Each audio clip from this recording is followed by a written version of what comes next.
Tissues. और tissues जो होता है वो किससे बनता है? टिश्यूज बनता है आपका किससे बनता है? टिश्यूज वो बनता है कोशिका से। किससे बनता है टिश्यूज? कोशिका से। और कोशिका को हम लोग इंग्लिश में सेल कहते हैं और कोशिका का अध्ययन करने वाले विज्ञान को साइटोलॉजी कहते हैं। कोशिका की सबसे पहले खोज रॉबर्ट हुक ने की थी और उसने बताया कि जीवन की सबसे मूलभूत इकाई क्या है? कोशिका है। और कोशिका के समूह को हम लोग ऊतक कहते हैं।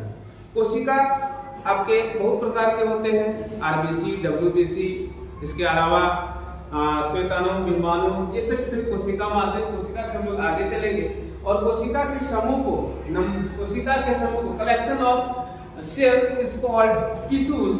और टिश्यू की खोज सबसे पहले जेवियर बिसेट ने की थी और उन्होंने बताया कि कोशिका हमारी बॉडी में लाखों कोशिकाएं हैं और ये कोशिका सब अपना अलग अलग काम करते हैं। लेकिन कुछ ऐसा काम होता है जब कोशिका उस काम को नहीं कर पाते हैं तो उस काम को, जैसे कि कोई एक बच्चे हैं उसे एक बड़ा सा सामान उठाना है, वो नहीं उठा पाते, लेकिन एक चम्मच को आसानी से उठा लेते हैं।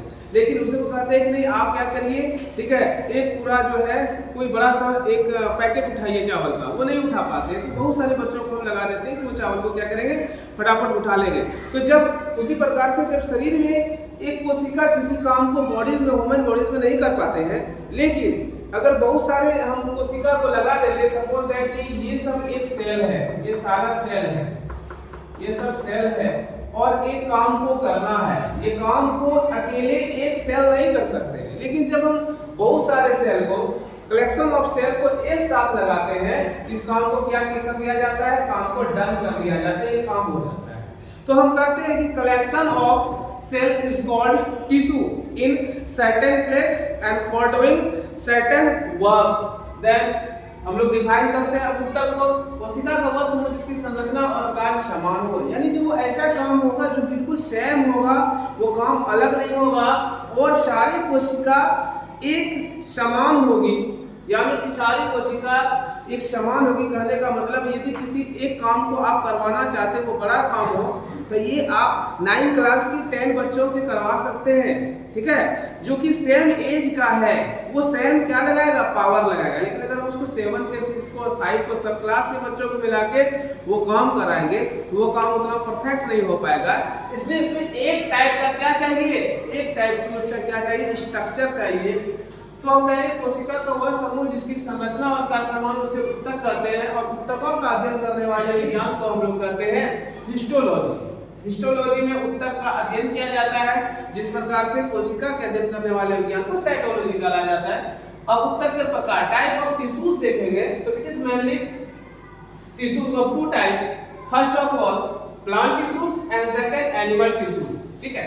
जो पादप में जो ऊतक पाए जाते हैं उसे हम कहते हैं, ठीक है, पादप ऊतक, और जंतु में पाए जाने वाले ऊतक को कहेंगे जंतु ऊतक। तो जिस प्रकार से यहाँ पर लिखा हुआ है पादप ऊतकों को पादप ऊतक कहते हैं। ऊतक 2 प्रकार के होते हैं, जब इसको बांटते हैं पादप ऊतक में आप देखते हैं कि एक पौधे में जड़ होते हैं, तना होते हैं, फूल होते हैं और पत्ते होते हैं, फल होते हैं। तो आप ये समझिए कि जो भी चीज बने हुए हैं, जो उसमें सेल डिवीजन हुआ है, वो सेल डिवीजन 2 प्रकार से हुआ है। एक जगह पर बहुत सारा सेल डिवीजन हो गया है, यानी आप देखते हैं कि बहुत सारे ब्रांचेज होती है, डालियां होती है, वो बढ़ते जाता है, फल फूल ये सब बढ़ते जाते हैं। तो वो जो टिश्यूज होगा वो होगा आपका विभाजोत्तकी ऊतक, और दूसरा जो होगा वो होगा आपका अस्थायी ऊतक, जिसमें बदलाव नहीं होता है। जैसे आप स्टेम को देखते हैं, तनाव को देखते हैं। अब यहाँ पर विभाजन हो गया, बंटवारा हो गया, सेल डिवीजन ज्यादा हुआ, तो इसको फिर हम अलग करते हैं। उसमें 3 तरह का होता है, शीर्षस्थ ऊतक, अंतर्देशी ऊतक और पार्श्व ऊतक। और उसके बाद अस्थायी ऊतक में देखते हैं तो 2 प्रकार का, एक होगा सिंपल टिश्यू एंड दूसरा कॉम्प्लेक्स टिश्यू, जिसे कहते हैं सरल ऊतक और जटिल ऊतक। और सरल ऊतक को फिर 3 भागों में बांटा जाता है, मूलतक ऊतक, स्थूलकोण ऊतक, हृदयोतक ऊतक। जबकि जटिल ऊतक में आपका आ जाएगा कॉम्प्लेक्स में जाइलम और फ्लोएम।